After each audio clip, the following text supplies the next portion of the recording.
first poem I'm going to do is The Song of the Smoke by W.E.B. Du Bois. I am the Smoke King, I am black. I am swinging in the sky, I am ringing worlds awry.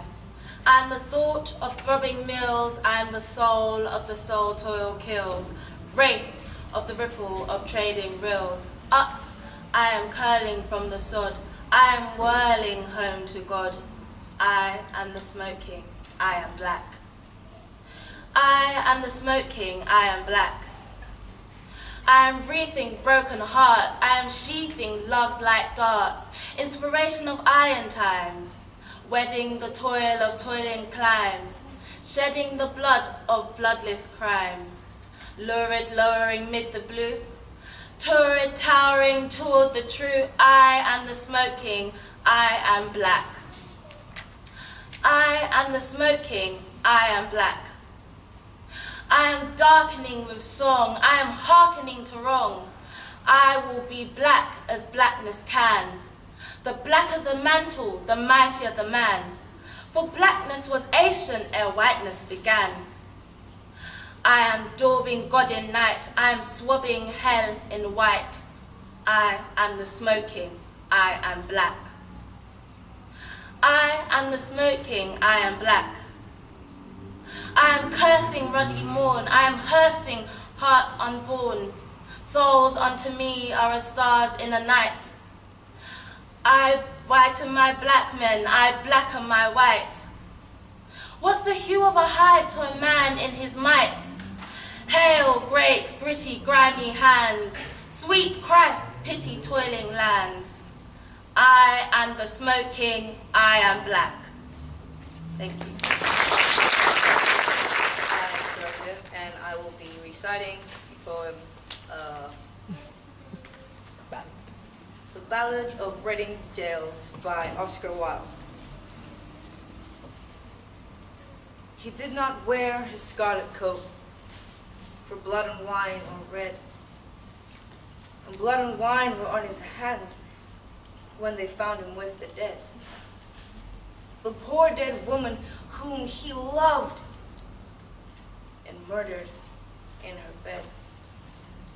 He walked amongst the trial men in a suit of shabby gray, a cricket cap on his head, and his steps seemed light and gay. But I never saw a man who looked so wistfully at the day. I never saw a man who looked with such a wistful eye upon that little tent of blue which prisoners call the sky, and at every drifting cloud that went with sails of silver by. I walked with other souls in pain within another ring, and was wondering if the man had done a great or little thing, when a voice behind me whispered low, "That fella's gotta swing."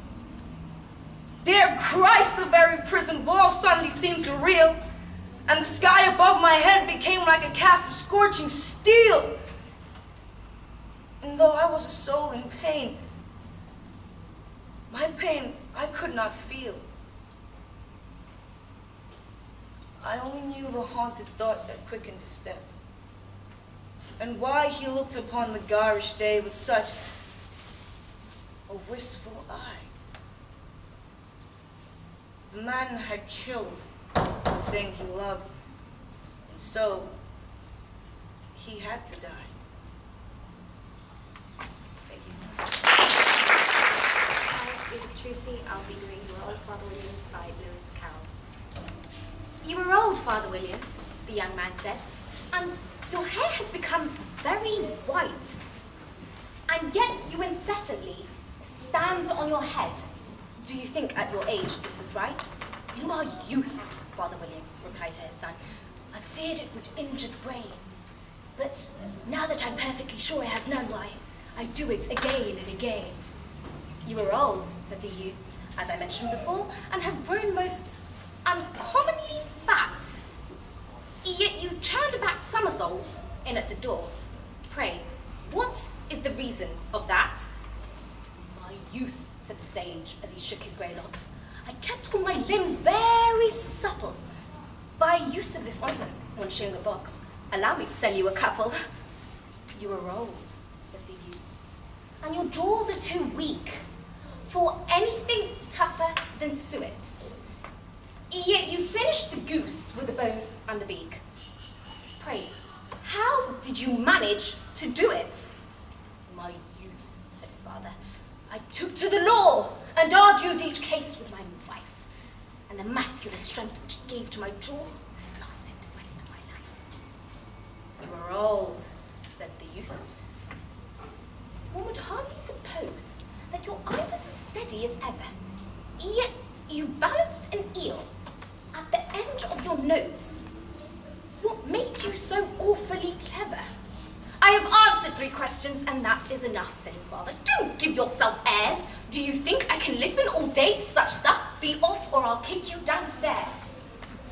Thank you. In a poem called The Way Through the Woods by Rudyard Kipling. They shut the way through the woods 70 years ago. I thought,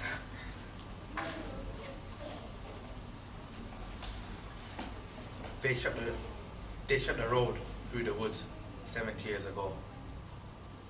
Weather and rain have undone it again, and now you will never know. There was once a road through the woods before they planted trees. It is underneath the coppice and heath and the thin anemones. Only the keeper sees that where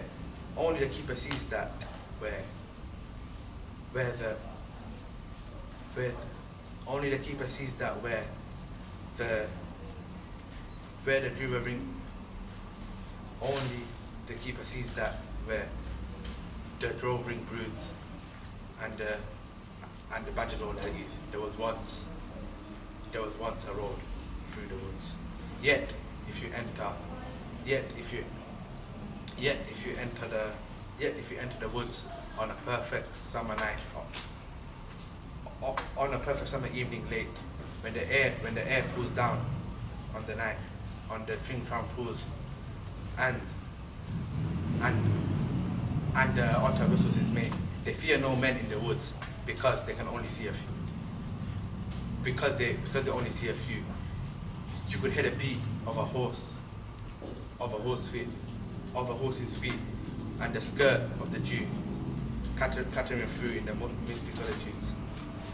Even though they perfectly knew there's a road lost in the woods, but really they didn't know. Claire and B. Ray Bacons, and I will be performing O by Mary Sidney Herbert. Oh, what a lantern, what a lamp of light, is thy pure word to me, to clear my paths and guide my goings right. I swore, and swear again, I of the statutes will observe the bee, thou justly dost ordain. Heavy weights of grief oppress me sore, Lord, raise me by the word. As thou to me this promise theretofore, in this unforced praise I for an offering bring, accept, O Lord, and show me thy ways. What if my life lie naked in my hand, to every chance exposed? Should I forget what thou dost me command? No, I will not stray from thy edicts, though round about enclosed with snares the wicked lay. Thy testimonies, as mine in heritage, I have retained still, and unto them my heart's delights engage. My heart, which still doth bend, and only bend, to do what thou dost will, and do it till the end. In England once, there lived a big and wonderfully clever pig.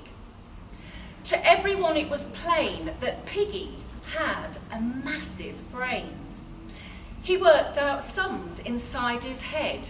There was no book he hadn't read. He knew what made an aeroplane fly, and he knew how engines worked and why. He knew all this, but in the end, one question drove him round the bend. He simply couldn't puzzle out what life was really all about. What was the reason for his birth? Why was he placed upon this earth? His giant brain went round and round, alas. No answer could be found. Till suddenly, one wondrous night, all in a flash, he saw the light. He jumped up like a ballet dancer and yelled, "By gum, I've got the answer! They want my bacon, slice by slice, to sell at a tremendous price. They want my tender, juicy chops to put in all their butcher shops. They want my pork to make a roast, and that'll be the part that'll cost the most. They'll want my sausages in strings. They even want my chitterlings." Ooh, the butcher shop, the carving knife. That's the reason for my life. Now, such thoughts as these are not designed to give a pig great peace of mind. Next morning, in comes Farmer Bland, a pail of pig swill in his hand, and Piggy, with a mighty roar, bashes the farmer to the floor. Now, comes the rather grisly bit. So let's not make too much of it, except that you must understand that Piggy did eat Farmer Bland. He ate him up from head to toe, chewing the pieces nice and slow. It took an hour to reach the feet, because there was so much to eat. And when he finished, Pig, of course, felt absolutely no remorse. Slowly, he scratched his brainy head, and with a little smile, he said, "I had a fairly powerful hunch that he might have me for his lunch. And so, because I feared the worst, I thought I'd better eat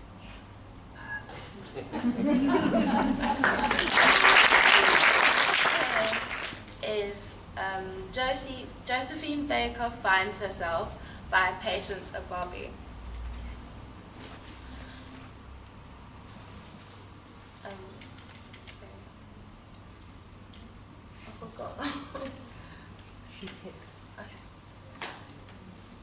She picked me up like a slow burning fuse.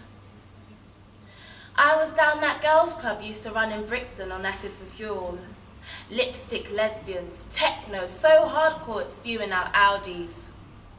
She samples my heartbeat and mixes it with vodka on the rocks. I'm her light-skinned, negative, 20-something, short black wavy bob diva. She purrs, "La garçon, fancy a drink?" I say yes. She's crossing the star bar like it's a catwalk so sleek. A string of pearls, her flapper dress, studded with low-cut diamonds. Through my skin, straight to my heart, 20 chic. She works me up and down. I worship the way she looks. The way she looks me up and down, I worship 20 chic. She works through my skin, straight to my heart, studded with low-cut diamonds. A string of pearls, her flapper dress, yes! She's crossing the star bar like it's a catwalk so sleek. She purrs, "La garçon, fancy a drink?"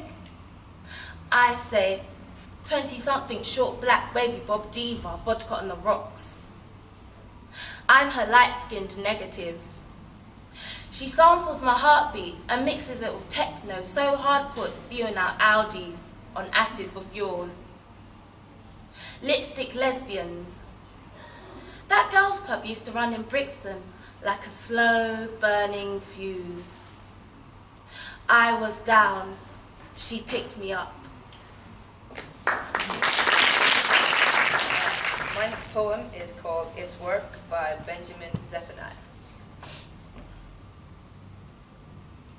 I could have been a builder, a painter, or a swimmer. I dreamt of being a Rasta writer. I fancied me a farmer. I could never be a barber. Once, I was not sure about the future. Got a sentence and I done it. Still me angry feelings groweth. Now, I am just a different fighter. I sight the struggle up more clearly. And I get younger yearly. And my black heart don't get no lighter. I will not join the army. I would work with malt and barley. But here, I am checking my roots. I could work the I-tile kitchen. But I don't cook that chicken. And I won't lick nobody's boots. Yes, I could be a beggar, maybe. Not a tax collector. I could be a streetwise snub. But I'll just keep reciting the poems that I am writing. One day, I will have a proper job. The applicant by Sylvia Plath. First, are you our sort of person? Do you wear a glass eye, false teeth, or a crutch? A brace or a hook, rubber breast or a rubber crotch? Stitches to show something's missing? No? No? Then how can we give you a thing? Stop crying. Open your hand. Empty? Empty. Here is a hand to fill it and willing to bring teacups and roll away headaches and do whatever you tell it. Will you marry it? It is guaranteed to damn shut your eyes at the end and dissolve of sorrow. We make new stuff from the soul.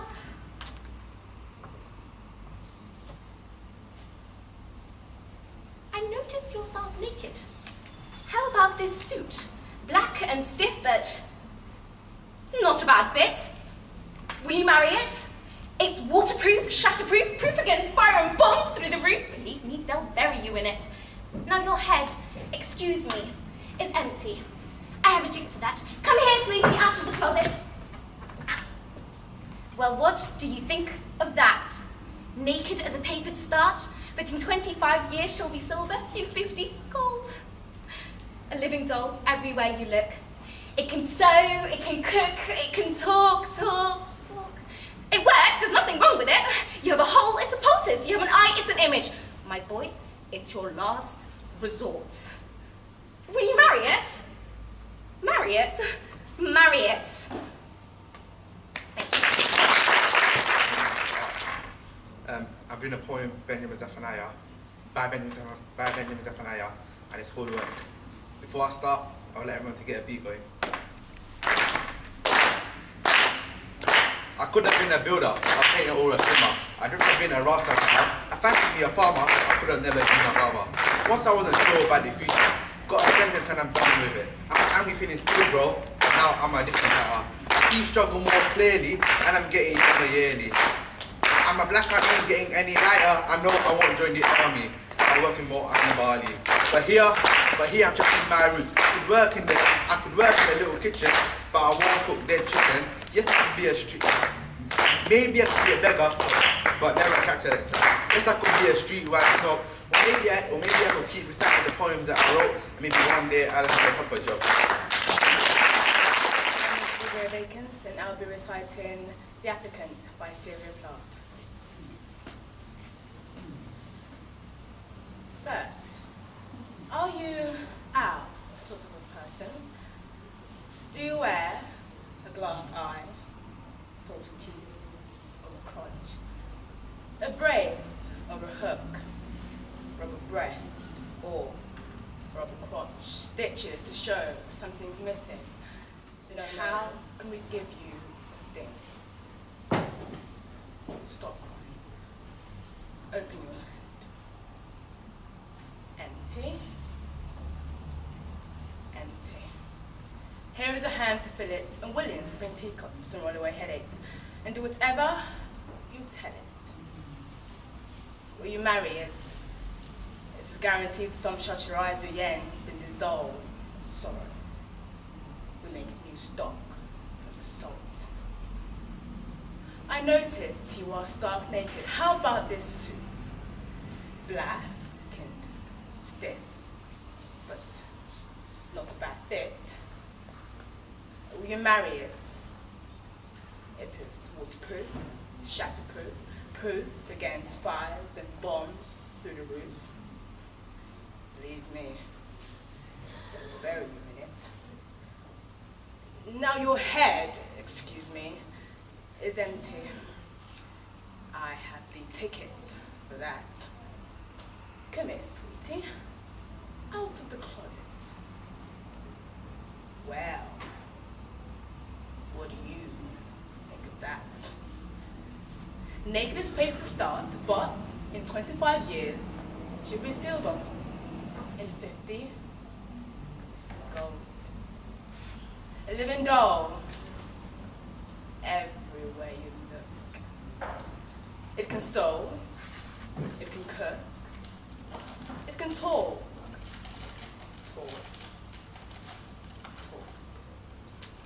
It works, there's nothing wrong with it.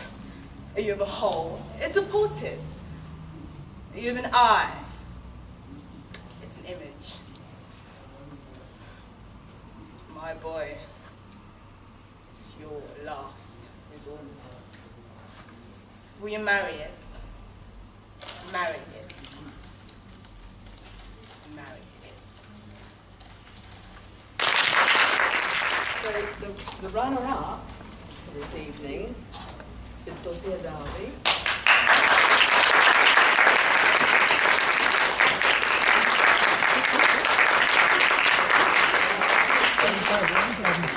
We'll do the chocolate. Because chocolates is always good. Chocolates. Anytime. So we're going to give you all these now. There we are. So we're done. I'll miss out on Thank you very much. It's not that fun, is it? All important stuff. Now, our overall winner, might be on six, isn't it? Is Uda Capuzzi.